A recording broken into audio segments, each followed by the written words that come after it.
बहुत नमस्कार दोस्तों, मैं राजेश अग्रवाल पन्ना कंपटीशन क्लासेस में बहुत जोरदार स्वागत करता हूं आपका। लेक्चर नंबर 49 मध्य भारत के इतिहास में मुगल पार्ट 2 हो चुका है। मुगल पार्ट 2 के बाद हुमायूं के बाद मुगल्स को ब्रेक देते हुए और 1540 से लेके 1555 तक जो है वो सूरवंश आया। और सूरवंश में अपने को मैंने दोनों हेडिंग्स शेरशाह सूरी के नाम से दी हैं। तो शेरशाह सूरी भाग 1 और शेरशाह सूरी भाग 2।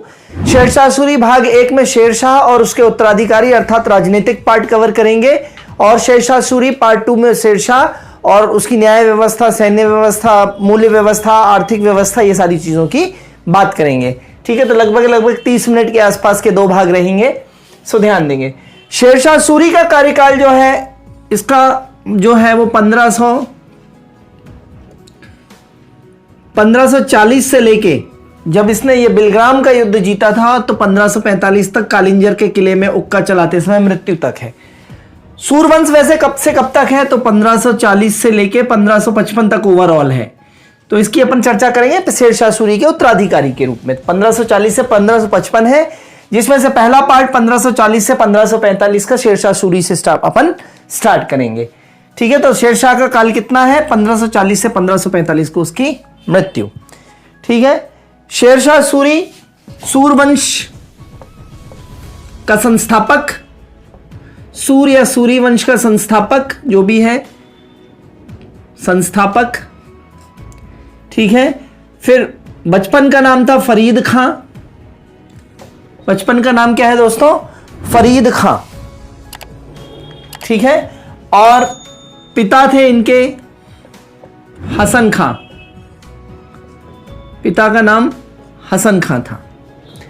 ठीक है, तो पिता ने दूसरी मां से शादी कर, दूसरी बीवी थी, तो सौतेली मां और उसका बच्चा सौतेला भाई के व्यवहार के कारण शेरशाह सूरी अपने पिता हसन खां से विवाद रहता था, उनकी पटती नहीं थी, तो शेरशाह सूरी ने घर छोड़ दिया था। ठीक है, ध्यान देंगे जन्म जो हुआ है शेरशाह का वो बजवाड़ा होशियारपुर पंजाब, बजवाड़ा होशियारपुर पंजाब में हुआ है। सन याद रखने की जरूरत नहीं है क्योंकि 2 भिन्न मत है, एक 1472, एक 1483, ऐसे भिन्न भिन्न मत है सन के, तो सन याद नहीं रखना है जन्म का। सिर्फ आपको याद रखना है जन्म कहां पे हुआ है, बजवाड़ा होशियारपुर पंजाब। ठीक है, पिता हसन खां से जो उनका विवाद होने के कारण इन्होंने घर छोड़ दिया, और इनकी प्रारंभिक शिक्षा जो हुई है घर छोड़ने के बाद, इन्होंने जो शेरशाह ने प्रारंभिक शिक्षा प्राप्त करी वो जौनपुर में प्राप्त करी, जौनपुर यूपी में प्राप्त करी, जहां पे शर्की साम्राज्य था। तो प्रारंभिक शिक्षा जो है वो इनकी कहां पे हुई है, जौनपुर में हुई है। इसके बाद ये जॉब करने लगे, अपने पिता से दूर रहते थे तो जॉब करने लगे, तो मोहम्मद शाह नुहानी के यहाँ।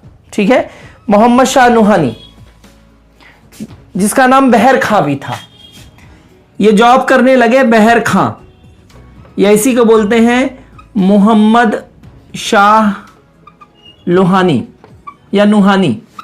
किसी किसी बुक में नुहानी लिखा है दोस्तों, किसी किसी बुक में लोहानी लिखा है। तो ये जॉब किसके यहां करने लगे, बहर खां, या बहर खां का ही दूसरा नाम क्या था, मोहम्मद शाह लोहानी। ये इनके एम्प्लॉयर थे पहले। शेरशाह सूरी के पहले एम्प्लॉयर कौन थे, नियोक्ता कौन थे, तो बहर खां या मोहम्मद शाह लोहानी। और इन्हीं के एक युद्ध में इन्हीं के साथ एक बार शेर को तलवार के एक ही वार से शेर को मारने के कारण शेरशाह सूरी को इन्होंने मोहम्मद शाह नुहानी ने किसकी उपाधि दी, शेर खां की।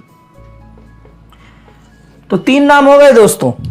ठीक है, चौसा के युद्ध के बाद शेरशाह सूरी शेरशाह की उपाधि ली थी। मूल नाम जो था वो फरीद खां था, मूल नाम जो था बचपन का वो फरीद खां था, मूल नाम फरीद खां है। शेरशाह की उपाधि चौसा के युद्ध के बाद ली थी स्वयं ने इन्होंने, और शेर खां की उपाधि मोहम्मद शाह लोहानी ने दी थी, शेर को एक बार से मारने के कारण खुश होकर। इसके बाद जो है ये कुछ समय बाद मोहम्मद शाह लोहानी के यहां से ये बाबर की सेना में भर्ती हो गए, बाबर की सेना में चले गए, और बाबर की सेना में चले गए और चंदेरी के युद्ध में साथ रहे। ये बाबर के चंदेरी के युद्ध में बाबर के साथ रहे। तो बाबर के साथ रहते रहते इन्होंने मुगलों के सारे पैतरे सीख लिए, सारे युद्ध कौशल सीख लिए, युद्ध की व्यू रचना सीख ली, सारे तौर तरीके सीख लिए, और इन्हें यह कॉन्फिडेंस आ गया शेरशाह सूरी को कि इन्होंने कहा कि यदि भाग्य ने मेरा साथ दिया और सौभाग्य मेरा सहयोगी रहा तो मैं आसानी से मुगलों को भारत से खदेड़ दूंगा। तो यह स्टेटमेंट आया हुआ है। यह किसने कहा है? तो बाबर की सेना में रहते रहते चंदेरी के युद्ध में बाबर की सहायता करते समय ये इतने प्रवीण हो गए कि इन्होंने ये एक स्टेटमेंट दिया कि यदि भाग्य मेरे साथ रहा और सौभाग्य ने मेरी सहायता की तो मैं जल्दी ही भारत से मुगलों को खदेड़ दूंगा। ये स्टेटमेंट है शेरशाह का। तो स्टेटमेंट ध्यान रखिएगा, ये जो मैंने बोला है। क्लियर है? फिर इसके बाद बात करते हैं मोहम्मद शाह की विधवा थी। अब इन्होंने साम्राज्य कैसे विस्तार किया है ना। शेरशाह सूरी का साम्राज्य विस्तार देखिए किस तरीके से इन्होंने स्ट्रैटेजिकली आगे बढ़े, है ना। शेरशाह सूरी ने सबसे पहले जिनके यहां ये एम्प्लॉय थे जिनके यहां, मोहम्मद शाह नुहानी।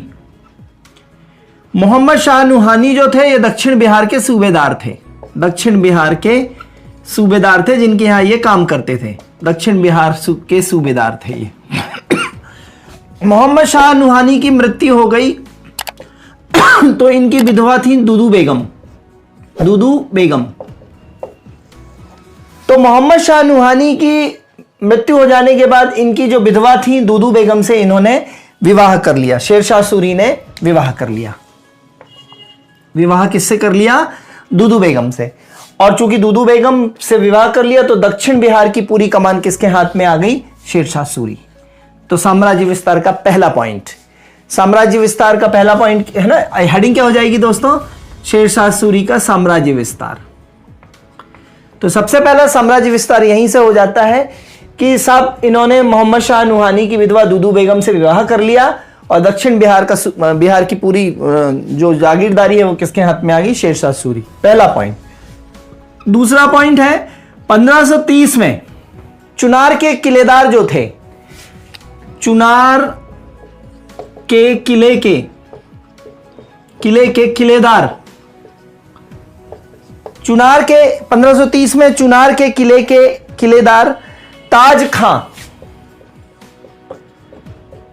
चुनार के किले के पूरा हेड कौन थे? ताज खां। तो ताज खां की भी मृत्यु हो गई और ताज खां की जो विधवा थी लाड़ मलिका से भी इन्होंने विवाह कर लिया। तो ये भी ध्यान रखना है।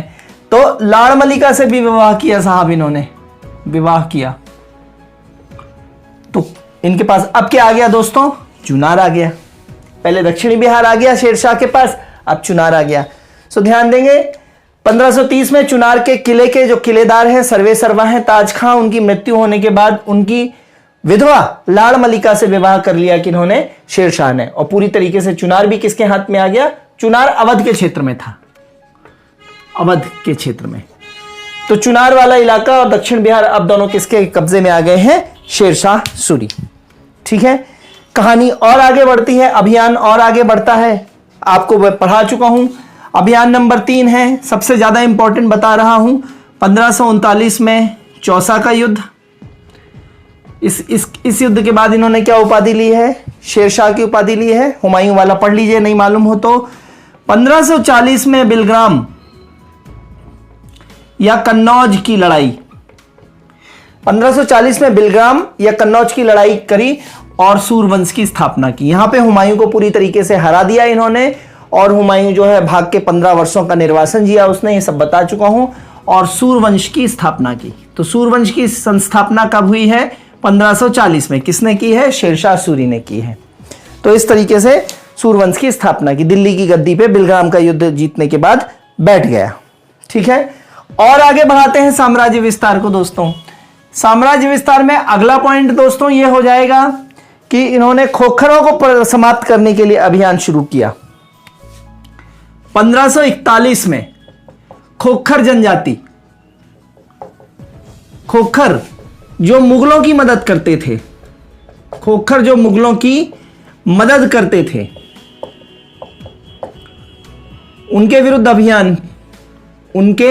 विरुद्ध अभियान चलाया। तो ये याद रखना है दोस्तों आपको, ठीक है। और उत्तर पश्चिम जो भारत का उत्तर पश्चिम इलाका था ये वाला, भारत के उत्तर पश्चिम को सुरक्षित रखने के लिए, उत्तर पश्चिम को सुरक्षित रखने के लिए, उत्तर पश्चिम को सुरक्षित रखने के लिए रोहतासगढ़ का किला बनवाया दोस्तों इन्होंने। कौन सा किला बनवाया? रोहतासगढ़, रोहतासगढ़ का, ये याद रखिएगा, रोहतासगढ़ किला बनवाया। किसने? शेरशाह सूरी ने रोहतासगढ़ का किला बनवाया, ठीक है। फिर अगला अभियान देखिए, बंगाल के शासक नुसरत खां को पराजित करके, बंगाल के शासक नुसरत शाह को परास्त करके हजरत ए आला की उपाधि ली। बंगाल के शासक नुसरत शाह, बंगाल के शासक नुसरत शाह को, बंगाल के शासक नुसरत शाह को पराजित कर, बहुत इंपॉर्टेंट है ये, ध्यान दीजिएगा, हजरत ए आला, हजरत ए आला की उपाधि किसने धारण करी? शेरशाह ने। तो ये ध्यान में रखना है, हजरत ए आला की उपाधि धारण की है, ठीक है। फिर इसके बाद मारवाड़ राजपूत, बहुत इंपॉर्टेंट जो है दोस्तों। अब नेक्स्ट, जहां से इन्होंने एक बहुत प्यारा स्टेटमेंट दिया है। तो सातवां जो इनका साम्राज्य विस्तार का पॉइंट है, राजपूत शासक थे।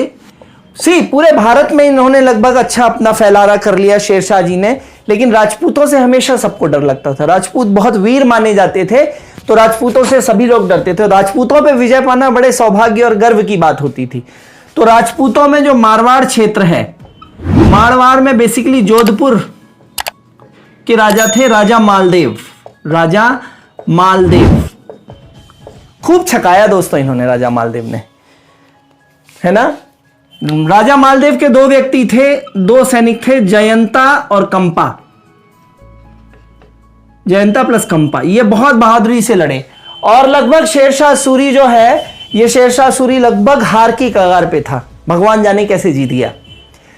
तो राजपूत जो मारवाड़ राजपूत थे, जोधपुर के राजा मालदेव से इसका जो युद्ध हुआ शेरशाह सूरी का, इसमें जयंता और कंपा नामक दो सरदार मालदेव के बहुत बहादुरी से लड़े और लगभग शेरशाह सूरी हारने ही वाला था, लेकिन जीत गया। तो इसके मन में डर बैठ गया और फिर इसने एक स्टेटमेंट दिया कि मैंने मुट्ठी भर, यह प्रश्न कई बार आया है, मैंने मुट्ठी भर बाजरे के लिए, मैंने मुट्ठी भर बाजरे के लिए हिंदुस्तान का साम्राज्य खो दिया। हिंदुस्तान का साम्राज्य खो देने वाला था, ऐसे कुछ। मैं मुट्ठी भर बाजरे के लिए हिंदुस्तान का साम्राज्य खो देने वाला था। मुट्ठी भर बाजरा, बाजरा मतलब राजस्थान में। तो राजस्थान की एक छोटी सी जागीर है जोधपुर। तो राजस्थान के मालदेव ने इतना परेशान कर दिया कि इसने बोला कि बाजरा मतलब राजस्थान, राजपूतों को रिप्रेजेंट करता है। तो मैं मुट्ठी भर बाजरे के लिए हिंदुस्तान का जो इतना बड़ा राज्य उसने साम्राज्य फैलाया था, वो सब छूट जाता है अगर यहां पे मारा जाता शेरशाह सूरी। तो ये स्टेटमेंट किसने कहा है? शेरशाह सूरी ने कहा है। किसके बिहाफ में कहा है? राजपूतों के बिहाफ में कहा है। स्पेसिफिकली पूछे किस राजपूत के, तो राजा मालदेव। कहां का शासक? जोधपुर का शासक। इसके दो सरदार कौन थे? जयंता और कंपा। यहां पे ये स्टेटमेंट याद रखिएगा, बहुत इंपॉर्टेंट स्टेटमेंट्स हैं, ठीक है। फिर शेरशाह का जो अंतिम विजय अभियान था दोस्तों, अंतिम विजय अभियान आप जानते हैं, कालिंजर। कालिंजर में कीरत राय, है ना। कालिंजर में जो कीरत सिंह था, कालिंजर का शासक कीरत सिंह, इसने बाघेला शासक, बघेल वंश के शासक, रीवा के शासक, बाघेला शासक वीर सिंह को, वीरभान सिंह बाघेला को शरण दे रखी थी। बाघेला शासक का नाम क्या था? वीरभान सिंह बाघेला। बाघेला मतलब रीवा, बघेलखंड। तो कालिंजर का जो शासक था कीरत सिंह, उसने बाघेला शासक वीरभान सिंह बाघेला को शरण दे रखी थी और शेरशाह इसको बुरी तरीके से ढूंढ रहा था। तो इन्होंने इसको मांगा, लेकिन कीरत सिंह ने इसको देने से मना कर दिया, जिसके कारण शेरशाह सूरी ने कालिंजर पर आक्रमण किया। काफी समय तक कालिंजर के किले को वो घेरा रहा, लेकिन कालिंजर का किला आज की डेट में बांदा में है, यूपी में। तो कालिंजर के किले को घेरा रहा। कालिंजर के किले को भेद न पाने के कारण उसने बारूद से अटैक कराया, उक्का नामक आग्नेयास्त्र चलाया। क्या चलाया? उक्का। उक्का नामक आग्नेय मतलब आग से आग लगी हुई, आग्नेयास्त्र, आग्नेयास्त्र। और ये उक्का नामक आग्नेयास्त्र जो है ये कालिंजर के किले की दीवार पे लगा और पलट के आके बारूद के ढेर पे गिरा।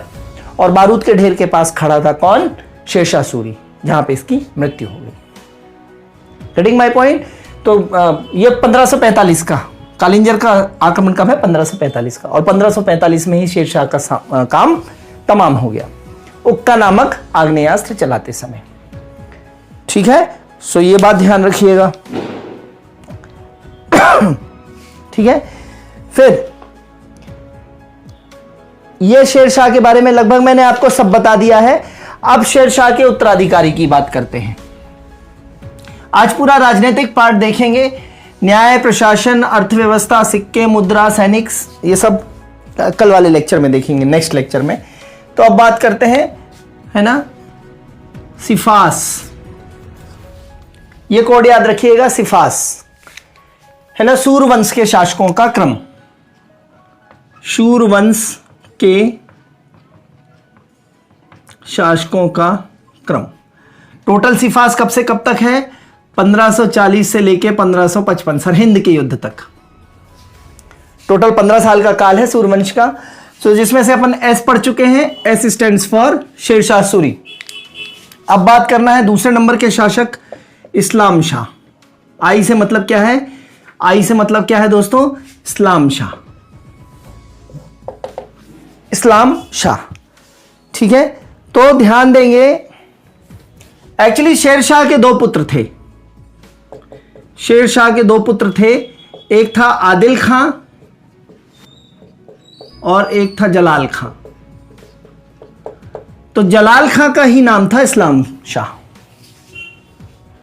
ठीक है, ठीक है, तो ये बड़ा पुत्र ये था, बड़ा पुत्र, और छोटा ये था। तो शेरशाह के छोटे पुत्र जलाल खां, जिसने इस्लाम शाह के नाम से दिल्ली के गद्दी पे बैठा। क्लियर है? इसने उत्तर पश्चिमी सीमा में 5 किलों का निर्माण कराया। जलाल खां ने, इस्लाम शाह ने उत्तर पश्चिमी सीमा में 5 किलों का निर्माण कराया, 5 किलों का निर्माण कराया। ठीक है, कौन कौन से किले हैं? शेरगढ़ का किला, शेरगढ़ का किला उत्तर पश्चिमी सीमा में, शेरगढ़ का किला, इस्लामगढ़, फिरोजगढ़, शेरगढ़ का किला, इस्लामगढ़ का किला, फिरोजगढ़ का किला, फिरोजगढ़ का किला। ठीक है दोस्तों, रसीदगढ़ का किला और मानकोट का किला, रसीदगढ़ किला, रसीदगढ़ का किला और मानकोट का किला, मानकोट का किला। ये 5 किलों का निर्माण कराया है इस्लाम शाह ने। ठीक है, अगर इन 5 किलों को सामूहिक रूप से भी बोलना हो तो मानकोट का किला ही बोलते हैं, मानकोट का किला। 5 किलों को सामूहिक रूप से क्या कहते हैं? मानकोट का किला। बहुत ज्यादा इंपॉर्टेंट नहीं है, लेकिन ये वाला आप याद रखिएगा, मानकोट का किला। इसका निर्माण किसने कराया है? इस्लाम शाह ने कराया, जो कि बच्चा किसका है? शेरशाह सूरी का छोटा बेटा है। क्लियर है? तो इस्लाम शाह के बारे में इतना ही है। इसके बाद अगला शासक बात करते हैं फिरोज शाह। तो इस्लाम शाह के बाद शासक आते हैं फिरोज शाह। 1553 में तीसरा शासक है सूरवंश का या सूरी वंश का। सूरवंश कौन थे दोस्तों? अफगान थे। ये ध्यान देंगे, पहले भारत में सबसे पहले अफगान शासन किसका था? लोदियों का था। लोदी वंश जो पढ़ाया है मैंने आपको सल्तनत काल में। और भारत में दूसरी बार अफगान शासक के रूप में कौन आ गए हैं? सूरवंश के लोग। तो ध्यान देंगे, ये अफगान शासक थे। तो फिरोज शाह जो आए हैं वो 1553 में आए हैं, 1553 में। 12 वर्षीय शासक था ये, 12 वर्षीय शासक या 12 वर्षीय पुत्र था। किसका? नाबालिग पुत्र था इस्लाम शाह का। इस्लाम शाह का 12 वर्षीय नाबालिग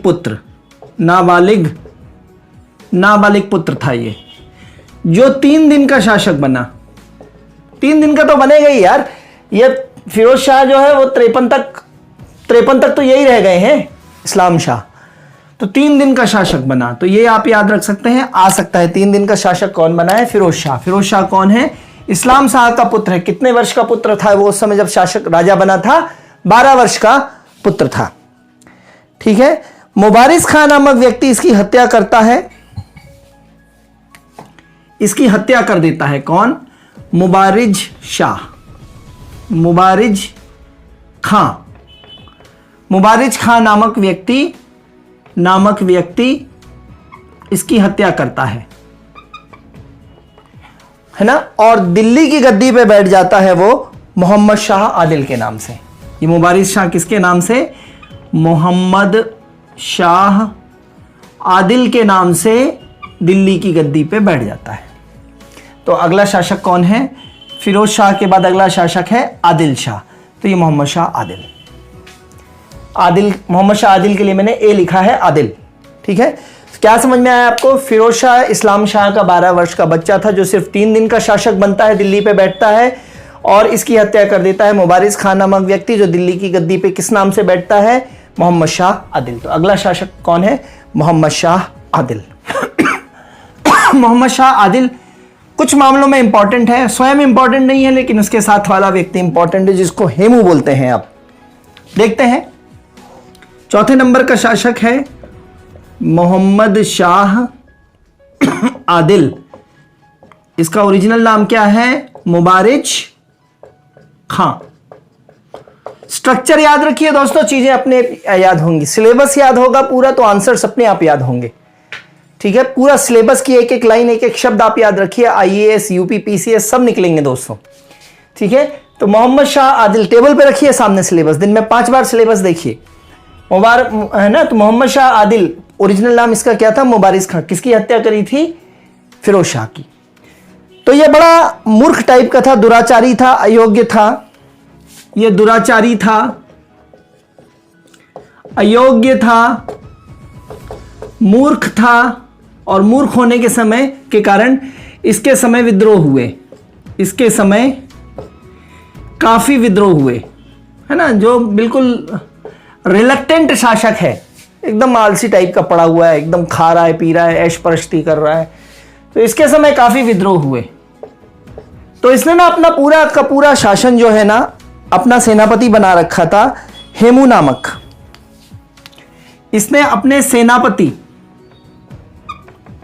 हेमू नामक एक वणिक थे, वणिक मतलब बनिया समाज का, वैश्य समाज का, तो अपना इसका सेनापति था। तो पूरा प्रशासन इसने हेमू वणिक को सौंप रखा था। प्रशासन से संबंधित पूरे अधिकार कौन चलाता था? हेमू नामक वणिक। तो अभी हेमू के बारे में पढ़ते हैं, थोड़ा सा 2 लाइनें और पढ़ने इसके बारे में, फिर हेमू के बारे में पढ़ते हैं। ठीक है। तो हेमू नामक वणिक को इसने सारे अधिकार दे रखे थे और खुद ऐश परस्ती में रहता था। अब थोड़ी सी दोस्तों आगे की कहानी यह है कि जो इसके खिलाफ काफी विद्रोह हुए हैं मोहम्मद शाह आदिल के खिलाफ, इस विद्रोह की एक कहानी यह होती है कि विद्रोहों में मोहम्मद शाह आदिल का चचेरा भाई इब्राहिम शाह, मोहम्मद शाह आदिल का चचेरा भाई, मोहम्मद शाह आदिल का चचेरा भाई इब्राहिम शाह, यह विद्रोह करता है और दिल्ली और आगरा पे कब्जा कर लेता है। ठीक है। दिल्ली तथा आगरा पे कब्जा कर लेता है।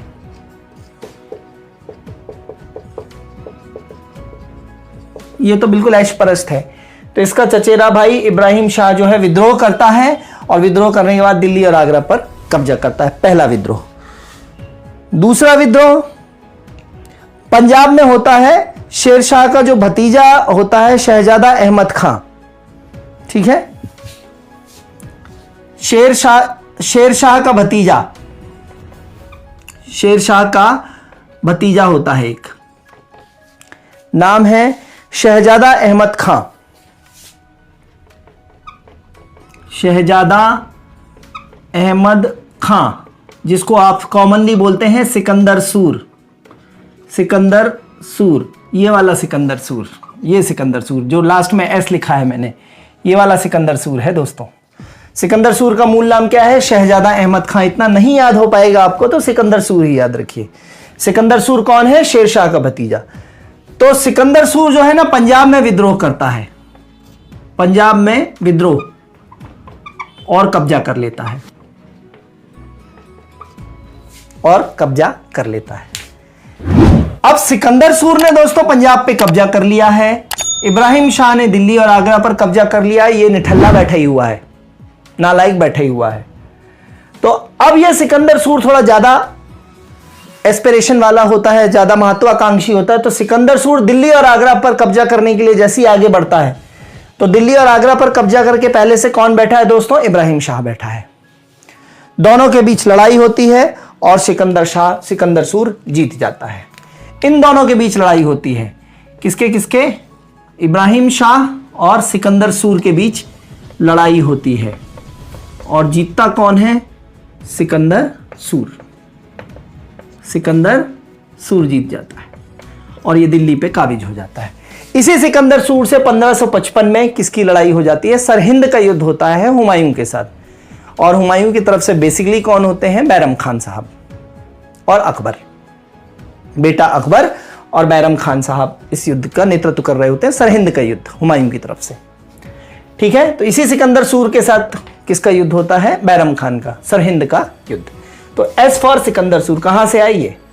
आपको समझ में आया? आदिल शाह में ही भूमिका बना के सिकंदर सूर तक लाया हूं मैं। आदिल शाह से पहले दिल्ली और आगरा कौन जीत लेता है? इब्राहिम शाह। पंजाब कौन जीत लेता है? सिकंदर सूर। फिर सिकंदर सूर क्या जीतने के लिए आगे बढ़ता है? दिल्ली और आगरा।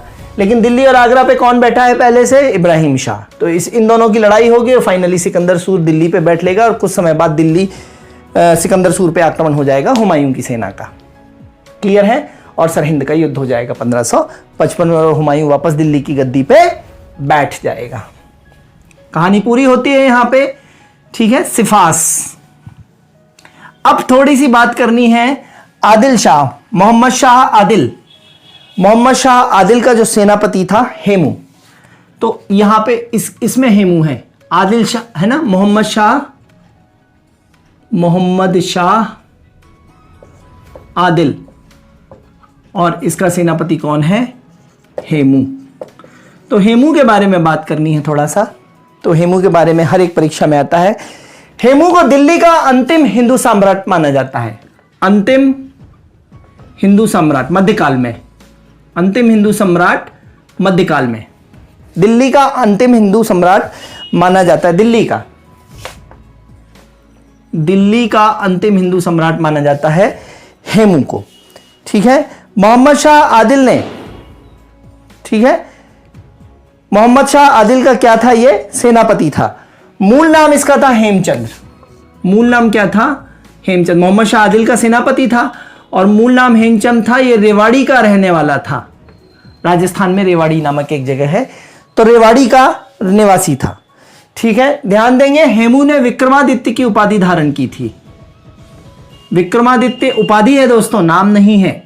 विक्रमादित्य उपाधि, और भारत देश में 14 विक्रमादित्य की उपाधि वाले हुए हैं, और 14वां विक्रमादित्य की उपाधि किसने ली है? हेमू ने। भारत में कुल विक्रमादित्य की उपाधियां कितने लोगों ने ली हैं?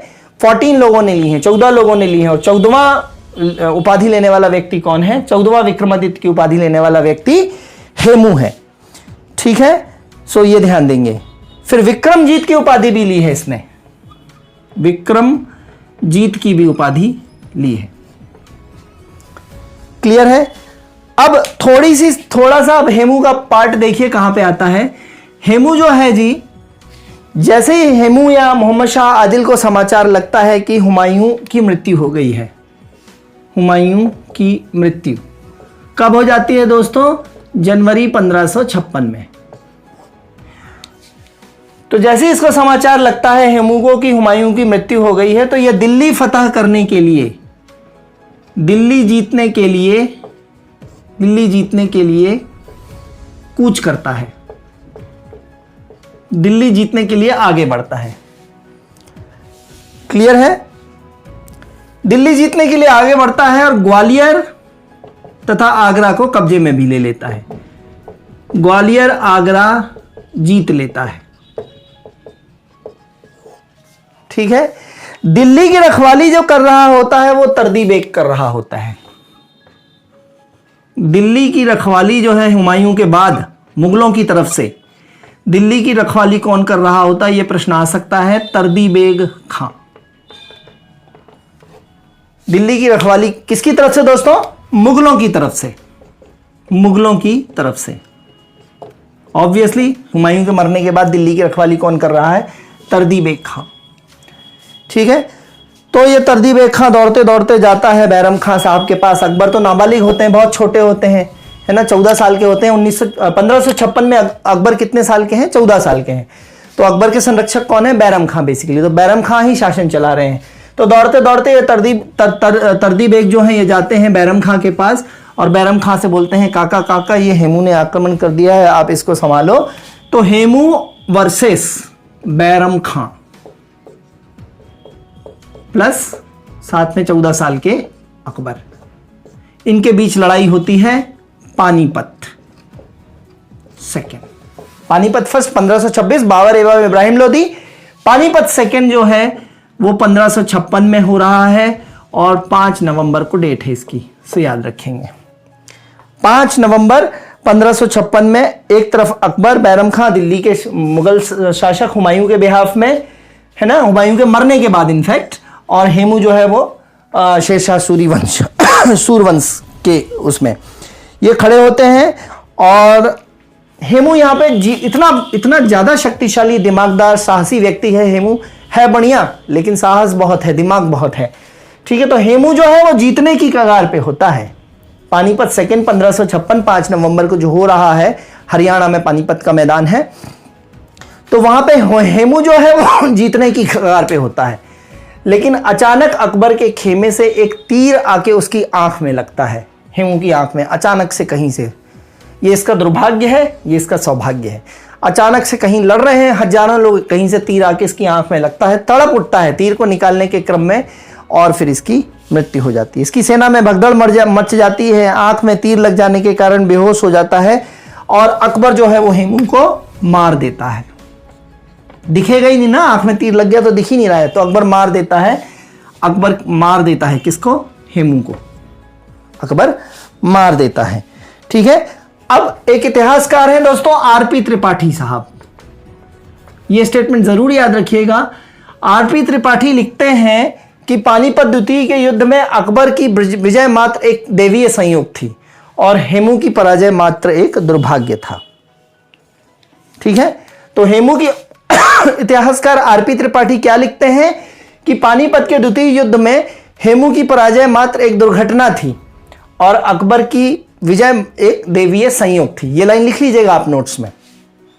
ठीक है, तो ये आरपी त्रिपाठी साहब लिखते हैं। और अबुल फजल ने अपनी किताब अकबरनामा में इस लड़ाई का वर्णन किया है। तो अकबरनामा में किसने लिखी है? अकबरनामा या आईने अकबरी भी बोलते हैं, अबुल फजल ने लिखी है और फैजी ने इसमें सहयोग किया है। तो अकबरनामा में वर्णन मिलता है पानीपत का। तो यहां पे आके दोस्तों शेरशाह सूरी वंश का राजनीतिक परिचय हो जाता है, पूरे शासक हो जाते हैं और हेमू के बारे में भी बात हो जाती है। अगले लेक्चर में कल अपन बात करेंगे न्यायिक व्यवस्था, अर्थव्यवस्था, व्यापार, प्रशासन, ये सारी बातें करेंगे। ठीक है, तो आज के कोड का पूरे लेक्चर का थीम कहां पे पड़ा हुआ है? सिफास, शेरशाह सूरी, इस्लाम शाह, फिरोज शाह, मोहम्मद शाह आदिल जिसका हेमू सेनापति है, और फिर सिकंदर सूर तक अपन कैसे पहुंचे थे ये बता दिया। सिफास SIFAS, सिफास। ठीक है, तो एंजॉय करिए दोस्तों लेक्चर को। बाबर तो बहुत अच्छा देखा आप लोगों ने, फिर हुमायूं में थोड़े से कमजोर पड़ गए आप लोग, तो मजबूत हो जाइए। ठीक है, हुमायूं फिर से आने वाले हैं क्योंकि लौट के, और फिर उसके बाद आएंगे अकबर। ठीक है, अकबर मेरे ख्याल से 3-4 पार्ट लग जाएंगे करने में। ठीक है, फिर छोटे छोटे पोर्शन होते चले जाएंगे। ठीक है, तो लेक्चर को लाइक, सब्सक्राइब, शेयर करते जाइए, जो कि आप कर रहे हैं। कल फिर मिलते हैं, तब तक के लिए धन्यवाद, गुड बाय, जय हिंद दोस्तों।